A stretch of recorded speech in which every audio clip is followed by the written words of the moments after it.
Hey guys, so did get a couple of questions from two previous videos involving installing Windows 7 on Ryzen CPUs and even Kaby Lake and other Coffee Lake, even Intel based CPU computers. And but the most popular one seems to be Ryzen, with the popularity of Ryzen growing since 2017, and unpopularity of Windows 10, of course, with their botched updates and spy blah blah blah. A number of people still want to stick to Windows 7.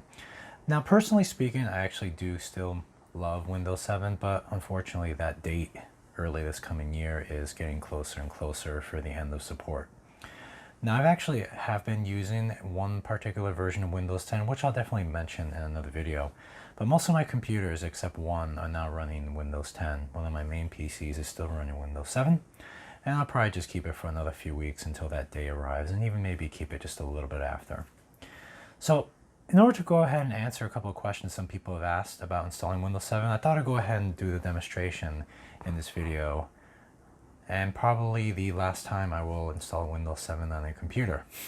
Even if it is only a demo, I'm technically still installing it. So over here I'm going to be using an MSI B450 Gaming Pro Carbon AC motherboard, along with a Ryzen 2700. And the computer I'm actually going to be using is the computer I'm actually building for a family member. I went ahead and took out the NVMe M2 SSD, sorry about that, and removed it. That currently has Windows 10 installed on it, and I plugged in another SSD, which I'll be using this for a test installation of Windows 7.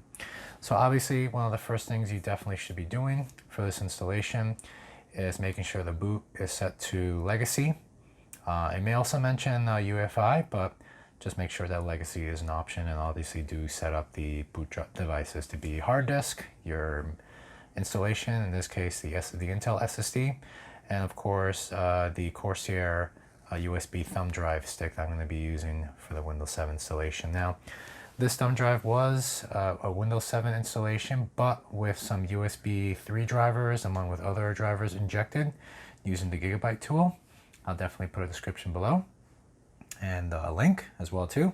You can definitely look at my Windows 7 installation how-to videos about how to go ahead and configure and build a thumb drive for Windows 7 installation with all those drivers. It really does make this process much easier, kind of negating the need for a PS2 mouse, as well also even trying to bypass the swap hard drive method that I have in another video as well too. I'll shoot a link to those two methods below.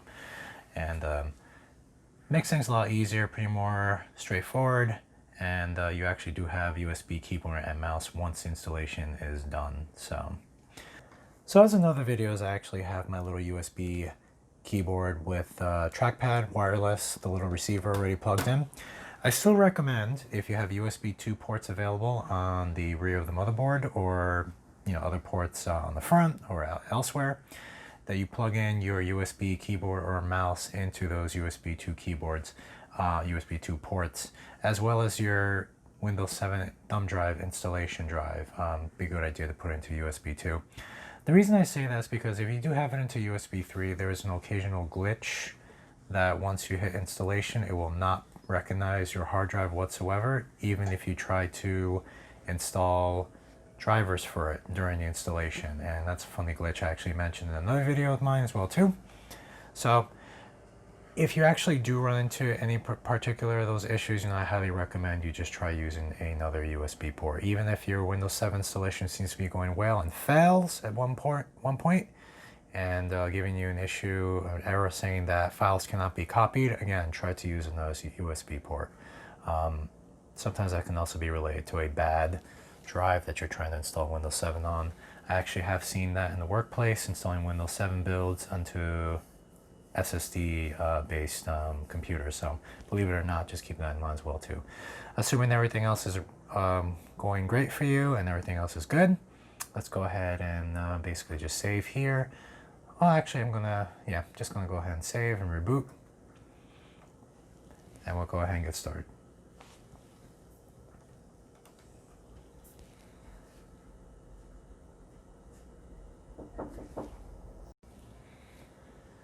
So I'm going to go ahead and just enter the F11 key to basically go into boot selection and just pick out the USB thumb drive, which now that I think about it, it's not really necessary considering that there's nothing on the SSD drive, so it'll probably just boot up from the USB thumb drive anyway. But let me go ahead and just keep hitting that key. And there we go. The screen's a little bright. Maybe I'll just lower it a little bit.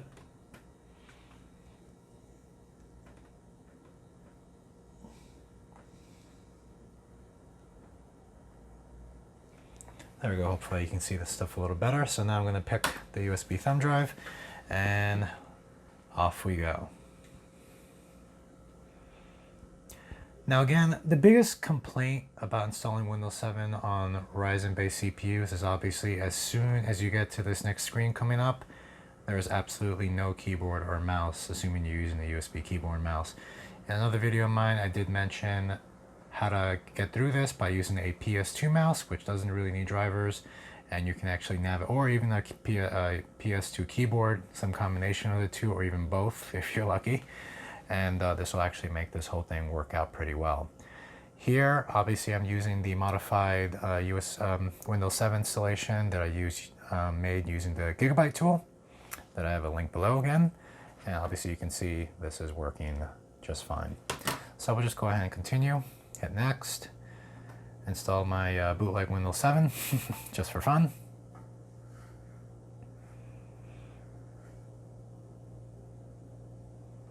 Go ahead and select Ultimate, 64-bit. Who uses 32-bit these days? Gonna hit next. I agree to all that stuff. And sorry if I skipped that a little bit. So again, assuming you don't see any hard drives here, obviously the biggest thing you'll probably do here, the first step is to load driver. But like I said, if you actually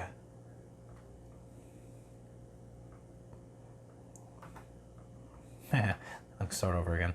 If you actually did plug in the thumb drive into a USB 3 port, you may run into a little glitch where it will not actually see your driver and your drive, and you can't even load any drivers for it. So if that happens, just go ahead and just try another USB port, and off we go get it again. So here, obviously it does see it. I'm just going to hit next, and off we go.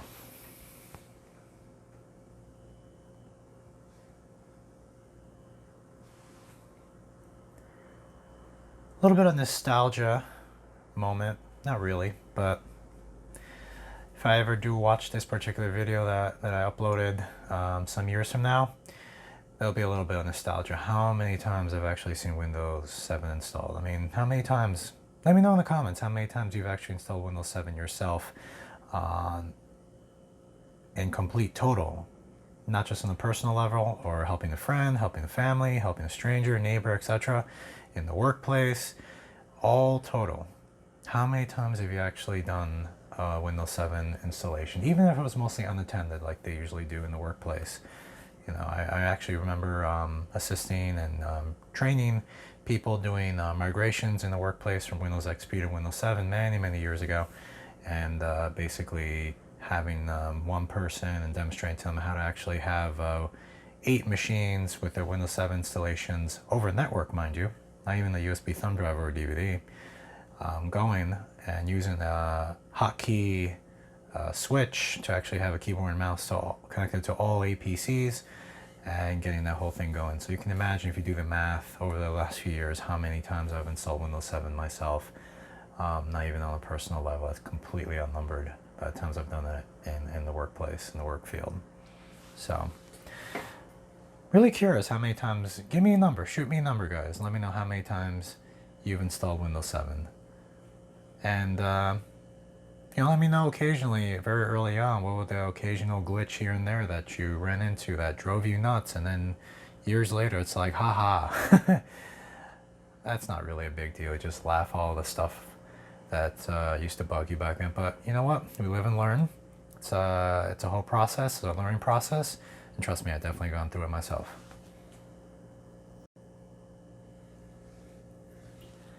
Installation's still going here so far. If you are using a thumb drive that is USB 3, and you are using on a USB 3 port, and obviously the drive is seen and everything's going fine, obviously this installation will go significantly faster. I'm actually using a USB 2 thumb drive here right now. It's about 8 gigabytes big. My original Windows 7 installation thumb drive was a 16 gig USB 3 thumb drive, which is now Windows 10 installation.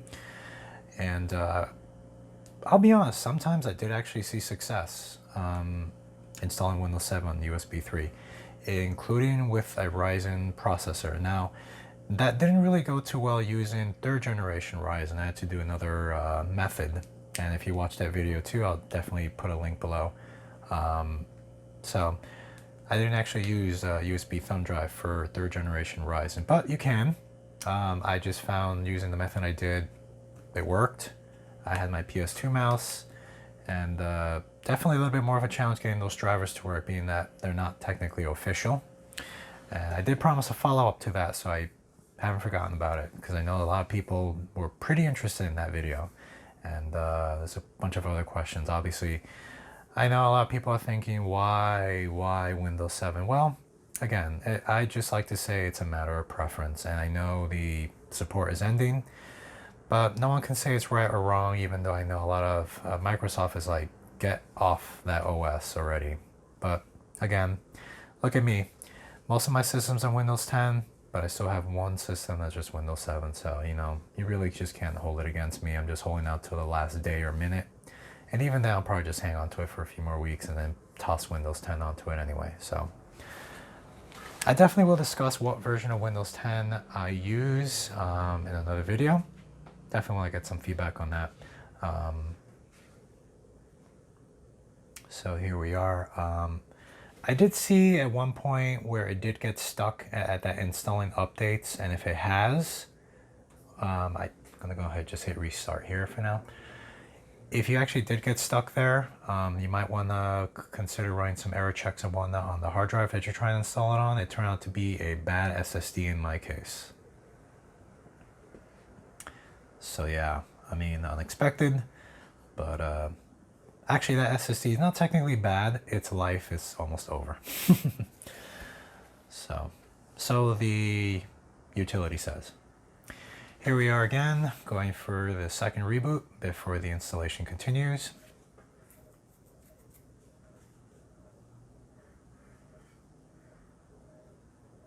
Again, be sure, well actually I didn't mention this earlier, be sure to have the hard drive you're installing this on as the main boot device. If you actually have the USB thumb drive as the first boot device, you're just going to end up going to a loop of Windows 7 installations, and that's not what you want. Just notice the focus is being a little funky there. There we go.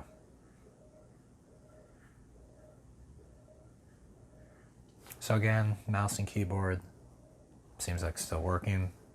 Oddly enough, my mouse is not moving. Pretty interesting.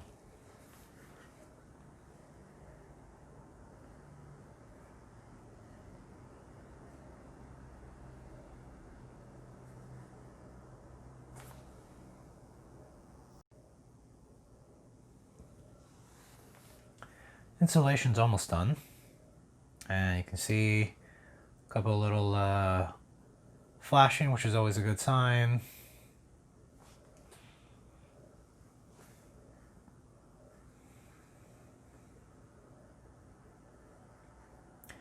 Did get a couple of comments about using screen recorders. I actually am using them, have been using them for some time. Obviously here, I can't be using the screen recorder unless I have a video capture device, and that's definitely something on my mind to get my hands on as well too. So fear not, definitely on my mind.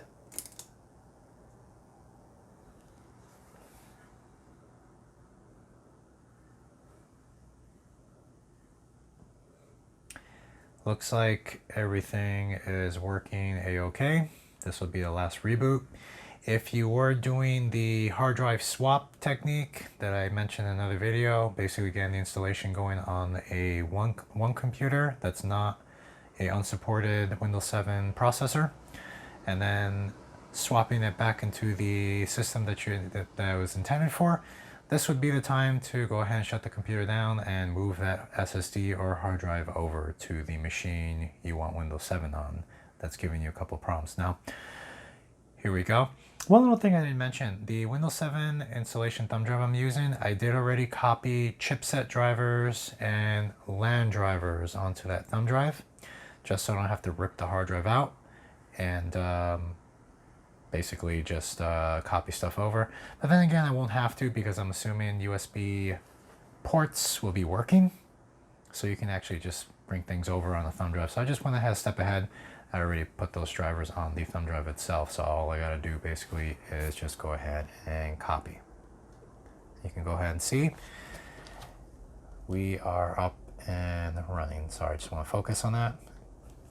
Working just fine. So let's go ahead and just type in that.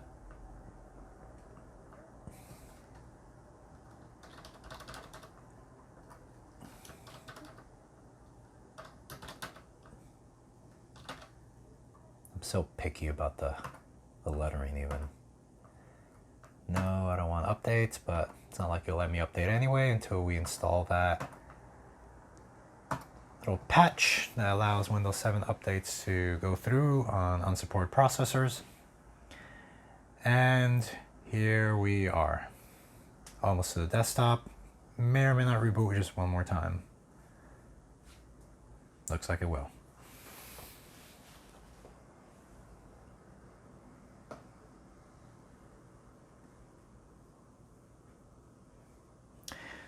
Since this is my last installation, personal view, what am I going to miss about Windows 7?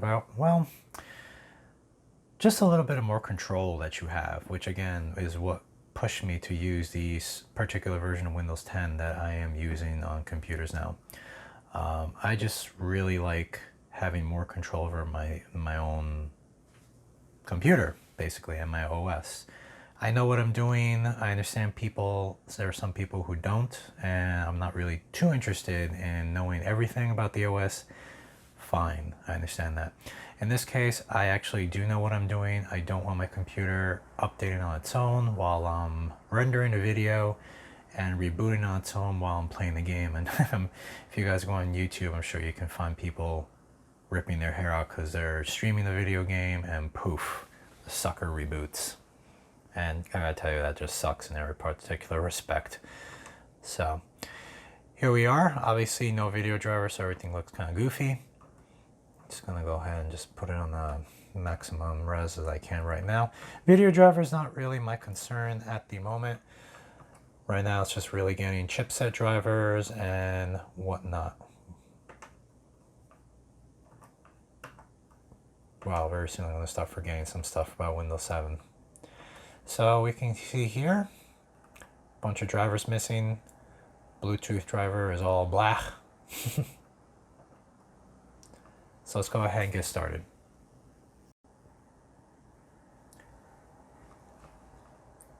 First thing I'm going to go ahead and do is, well, actually, you'll see my thumb drive is actually even missing. Who'd have thunk it? Seems like not all USB is alive and well. So let's go ahead and close this, leave this open. I'm going to go ahead and remove my installation thumb drive and just plug it into another port. That's kind of funny.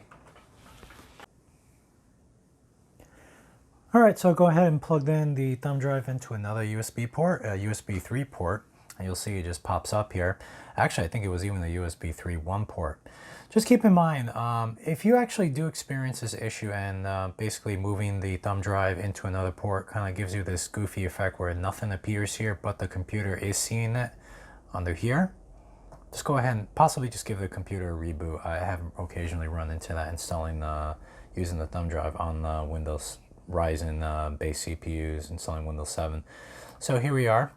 I have my chipset drivers over here and my LAN drivers.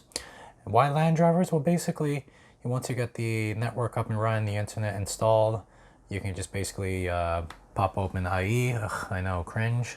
But you can just get IE open and just download any other drivers you need. Sound audio drivers, Wi-Fi drivers, etc., etc., etc., and of course, other USB port drivers.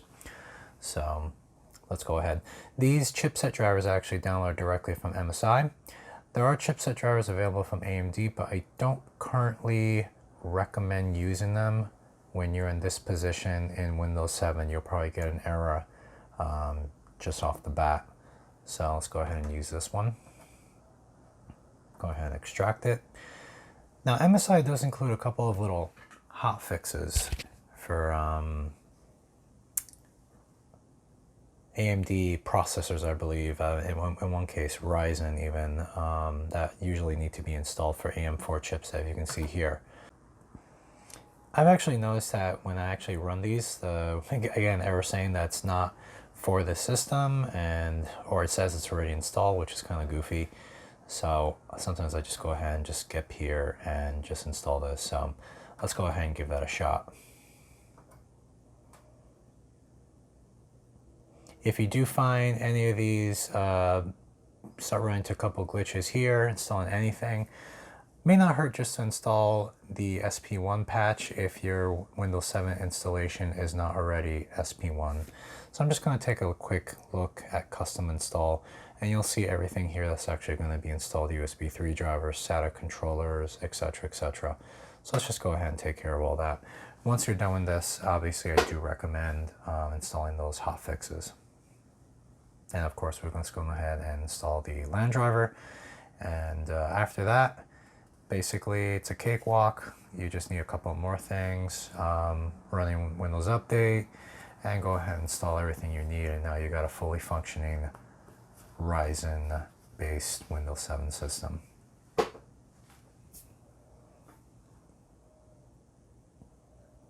Now, as you're seeing all these little new hardwares being found, for a moment there, I was actually trying to spin my mouse in circle, and of course the USB stopped working very briefly, and now it's working yet again. So basically now it's actually installing the proper USB 3 drivers. You can even see the thumb drive has disappeared, which is why I copied the stuff over onto the desktop as opposed to running the stuff off directly off the thumb drive. So yeah, don't do that. Definitely just copy everything over. Ideally, it's actually a better idea anyway. So now that we're done here, I'm going to go ahead and give it a reboot. But just before I reboot, I'll go back into Device Manager yet again. And you'll see the amount of unknown devices has dropped significantly. This is probably just asking me for a reboot. Or, okay, in this case, it's just not even installed. Probably just needs a reboot. So let's go ahead and do that. Go ahead and open up Device Manager again, and we'll take a look.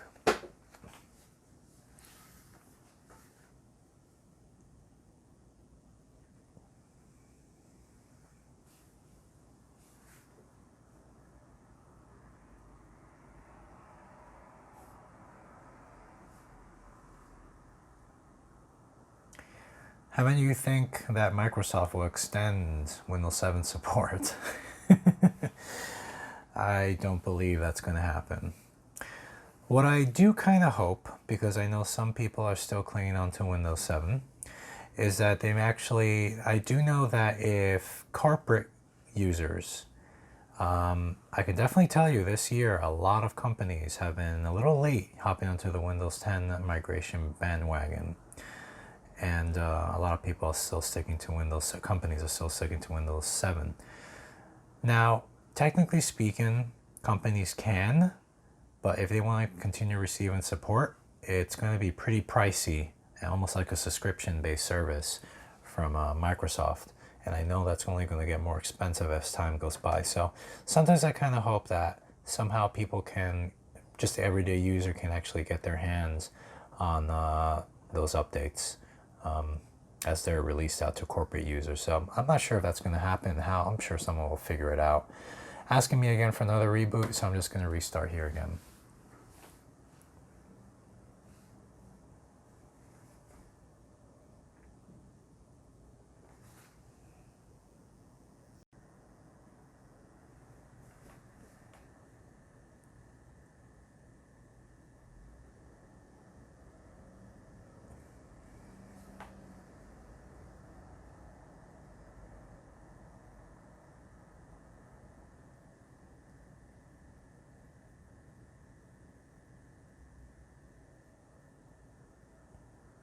I know what some of you are thinking, this machine takes quite a bit to post.